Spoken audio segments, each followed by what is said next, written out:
Assalamualaikum warahmatullahi wabarakatuh. Kita kembali berjumpa. Kali ini saya akan menguraikan sedikit mengenai dari makalah yang telah saya tuliskan, yakni mengenai kepribadian.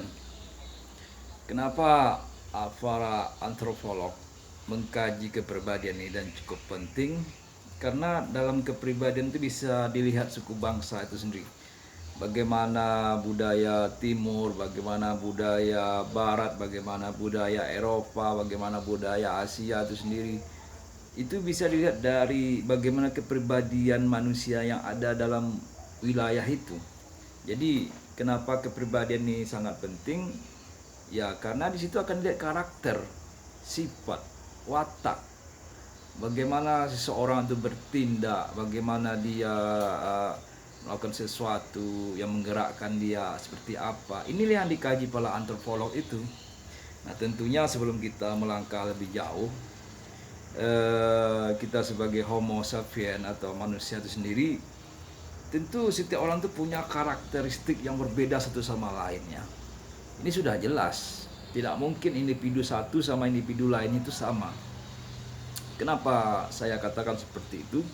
Karena memang manusia itu diciptakan memang memiliki kepribadian yang unik.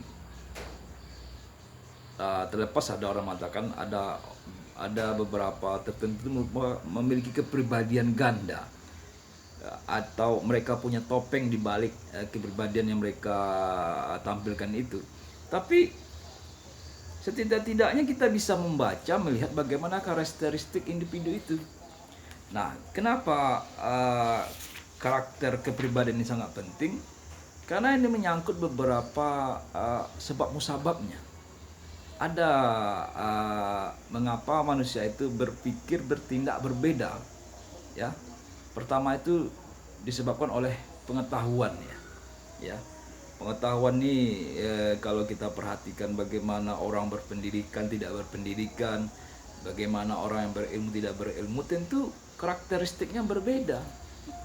Bagaimana mereka bersikap, bertutur kata, bagaimana mereka memiliki moral, tentu sangat berbeda dengan mereka memiliki ilmu tadi. Nah, makanya pengetahuan tadi dimasukkan pada unsur yang paling utama yang menentukan bagaimana kepribadian itu berbeda satu sama lainnya. Nah, selain dari pengetahuan, ada juga namanya perasaan, emosi. Dan sudah jelas kenapa orang mau mati-matian berjuang untuk mereka sesuatu yang mereka yakini, karena ada perasaan dalam batin mereka bahwa mereka harus melakukan itu. Kita ambil contoh, misalnya kita ingin makan. Nah, kalau kita tidak bekerja, kita tidak bisa hidup dalam dunia ini. Betul tidak? Kenapa? Karena ya kita harus berjuang untuk mendapatkan pertahanan hidup itu. Nah, perasaan ini sifatnya subjektif, ya. Ada yang orang lagi marah hari itu, bisa saja besok dia baik. Ada yang hari ini dia baik, besok bisa saja besok mendatang dia bisa tidak baik. Jadi banyak faktor yang membuat perasaan itu campur aduk. Makanya dalam Al-Quran sudah ditegaskan, apa yang kamu anggap benci itu belum tentu itu tuh benci. Malah sebaliknya, apa yang kamu anggap baik itu akan terus nanti akan jadi benci bagi kamu. Makanya hati itu bolak-balik sifatnya. Karena hati itu bolak-balik, makanya kalau dalam Islam ya, kita diminta banyak bertafakur. Maka emosional spiritual kita itu harus kuat. Kalau tidak, batin kita ini akan kosong, akan hampa. Nanti akan diisi oleh hal-hal yang negatif yang akan membuat hidupnya akan menjadi sia-sia jadinya. Wallahu alam. Dan selanjutnya selain perasaan juga ada namanya naluri. Nah, inilah kalau saya mengatakan insting ya, atau kemauan ya. Dia lebih kepada bagaimana dia menyikapi hidup ini, ya. Bagaimana mereka bisa eksis dalam dunia ini. Ada dorongan untuk nalurinya ada beberapa hal ya. Pertama, dorongan untuk mempertahankan hidup, ini sudah jelas sekali. kalau manusia tadi sudah bekerja, sudah memiliki keluarga, sudah memiliki kewajiban, mereka harus melaksanakan apa yang diamanahkan itu, ya. Tanpa itu ya rasa-rasanya sangat sangat munafik sekali kita kalau kita punya amanah, kewajiban tapi tidak kita lakukan. Dan yang kedua ada namanya dorongan seks. Ya ini bagaimana kebutuhan biologis itu terpenuhi. Kalau dia sudah berumah tangga, tentu itu menjadi kebutuhan tidak hanya fisik, tidak hanya zahir dan batin juga. Jadi ada lahir dan batinnya. Jadi ini sifatnya lebih kepada kebutuhan biologis ya, untuk mempertahankan, untuk melangsungkan kehidupan maupun untuk melangsungkan generasi selanjutnya, seperti itu. Yang kedua ada dorongan untuk mencari makan. Nah ini tadi yang saya katakan bahwa kita tanpa makan memang susah, ya. Puasa memang ada batas-batasnya. Dalam segi kesehatan boleh berpuasa, tapi ada batas-batasnya juga. Ada energi yang harus diisi, ada kebutuhan bagi nutrisi tubuh kita, dan ini penting ya. Makanya manusia itu bekerja agar mereka bisa memenuhi kebutuhan jasmani rohani mereka. Dengan demikian mereka akan menjadi manusia yang berkualitas, seperti itu. Dan yang selanjutnya ada dorongan untuk bergaul, berinteraksi satu sama lain. Nah, ini saya katakan itu bersilaturahmi ya. Manusia itu makhluk sosial, mereka butuh manusia lain. Tanpa adanya interaksi, tanpa ada silaturahmi satu sama lain, tentu kita tidak tahu informasi apa yang ada di sekitar kita. Ya, informasi itu mahal. Jadi kalau kita tidak punya teman, sahabat, keluarga ataupun yang lain-lain, saya rasa kita bagaikan hidup di dunia terasing begitu, ya. Atau kata orang itu alien ya. Ya wallahu alam lah. Dan yang selanjutnya ada namanya dorongan untuk meniru tingkah laku manusia. Nah ini sebetulnya ini yang harus diwaspadai ya. Bagaimana misalnya akulturasi budaya, bagaimana kita memiliki integritas terhadap apa yang kita yakini, dan kita bisa menjadi memiliki kepribadian yang kita yakini bahwa itulah kepribadian kita. Tidak perlu kita meniru pola kehidupan orang lain. Kita harus percaya sama diri kita. Dan ini yang banyak sekarang ini kita lihat, ada semacam mispersepsi terhadap hal ini. Sebagian orang mengatakan kalau kita tidak melakukan hal-hal tertentu dikatakan tidak gaul. Nah, Indonesia dulu lama dijajah oleh Belanda 3,5 abad. Kita tidak menampik ya, ada beberapa budaya barat yang hari ini masih ada dilakukan oleh bangsa kita. Misalnya mohon maaf nih, minuman keras. Dulu bagi bangsa Eropa minuman keras tidak ada persoalan. Tapi bagi kita, minuman keras itu sudah jelas dilarang agama, karena dampaknya, akibatnya sangat banyak sekali, ya. Dan selanjutnya saya akan jelaskan dorongan untuk berbakti atau mengabdi.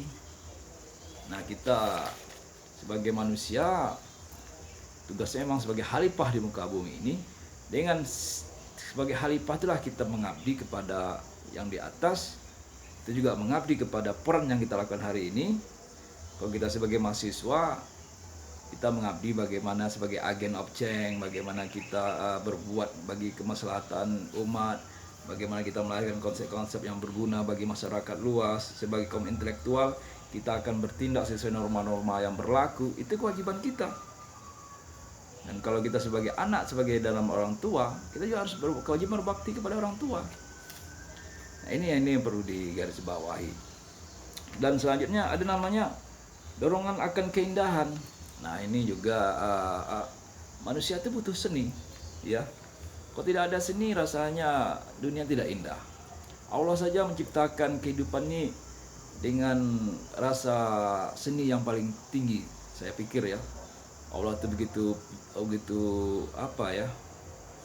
begitu jago, begitu hebat dia membuat sesuatu, sehingga kita melihat alam ini begitu indah, alam ini begitu begitu hal yang betul kita syukuri. Dan dari inilah lahir beberapa gagasan, ide-ide, kebudayaan berbeda satu sama lainnya. Tanpa adanya kesenian ini, saya rasa kita akan kembali kepada zaman-zaman batu dulu. Dan itu rasanya sangat sangat mundur sekali kita berpikir seperti itu. Jadi saya pikir ya, kita perlu seni. Hidup ini kalau tidak ada seni juga tidak normal rasanya, kalau saya katakan seperti itu. Nah baik, sedangkan kepribadian ini pernah dipelajari beberapa ahli. Saya ambil contoh salah seorang ahli psikolog dari Cina ya, yang bernama Su. Dia membagi tipe-tipe kepribadian nih ya. Ada 7 lingkaran ya. Dia namakan psikososiogram manusia ya.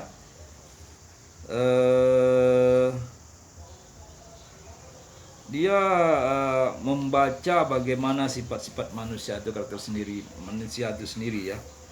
Pertama, bagaimana dia menyampaikan pendapatnya bahwa ada kepribadian itu terletak di antara lingkaran 7 dan 6. Ini yang dinamakan kepribadian tidak sadar ya. Sedangkan antara 5 ini merupakan kesadaran yang tidak dinyatakan. Artinya kalau manusia itu ada keinginan tapi malu mengatakannya, posisinya di sini. Jadi rasa sungkan, enggan ya, segan. Nah, itu posisinya di angka 5 tadi. Sedangkan di angka 4 tadi ada kesadaran yang dinyatakan. Jadi seperti kita melakukan presentasi, kita menyampaikan ide kita, akan gagasan pokok kita, pendapat kita. Inilah dikatakan Su ya. Su tadi dia masuk pada lingkaran keempat. Ada lagi namanya lingkaran yang ketiga, hubungan karib. Orang tua, pertemanan, mitra dagang apa saja. Ini termasuk dalam hubungan yang ketiga. Dan ada lagi namanya hubungan yang kedua, sifatnya hubungan lebih kepada yang berguna. Artinya ada sifat emosional di sini, ada rasa cinta di sana, ada rasa perasaan yang mendalam di sana. Dan ini kalau sudah mencapai hal ini, tentu kepribadiannya sudah termasuk hal yang istimewa sekali. Ada lagi namanya daerahnya nomor 1 ya, ini yang paling jauh. Jadi kita merasa, kita mendengar kabar misalnya ada hal-hal yang baru, tapi kita tidak bisa mencapai, kita hanya cuma bisa mendengarnya. Itu dikatakan nomor 1. Dan ada lagi yang namanya lingkaran dunia luar ya. Lingkaran dunia luar inilah yang kita tahu, kita mendengar bagaimana keadaan suatu negara, bagaimana peristiwa terjadi di negara itu, tapi kita tidak pernah merasakannya. Kita hanya sekedar tahu. Nah, itu beberapa kepribadian. Tapi yang paling penting dari konsep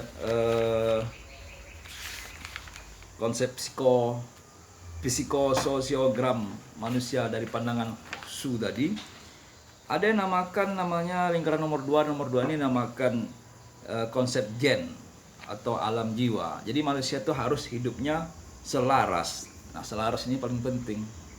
Selaras tindakan, selaras perbuatan, selaras pemikiran. Jadi manusia itu akan memberikan manfaat maslahat bagi manusia yang lain. Nah, bagi Su itu yang paling penting. Nah, bagaimana kita nyikapi ini? Nah, tentunya apa yang dikatakan Su ini ya bisa kita terima secara logika kita. Tapi yang jelas, kita sebagai orang Asia memiliki budaya timur yang sangat kental sekali. Saya yakin tunjukkan aja budaya kita orang timur, tunjukkan aja budaya kita orang Melayu. Tunjukkan aja kita memiliki budaya yang berbeda sama budaya asing itu. Kenapa kita harus malu? Ya, saya yakin dengan kepribadian yang mantap itu yang membuat yang menimbulkan orang-orang tadi itu akan datang kepada kita. Untuk apa kita meniru kebudayaan lain sementara kita punya identitas asli sendiri? Ya, ini sudah jelas ditegaskan. Makanya Indonesia ini dibangun oleh multi etnis. Ini yang menjadi filsafah bangsa kita, bangsa Indonesia, yakni Pancasila. Saya rasa itu saja mengenai kepribadian.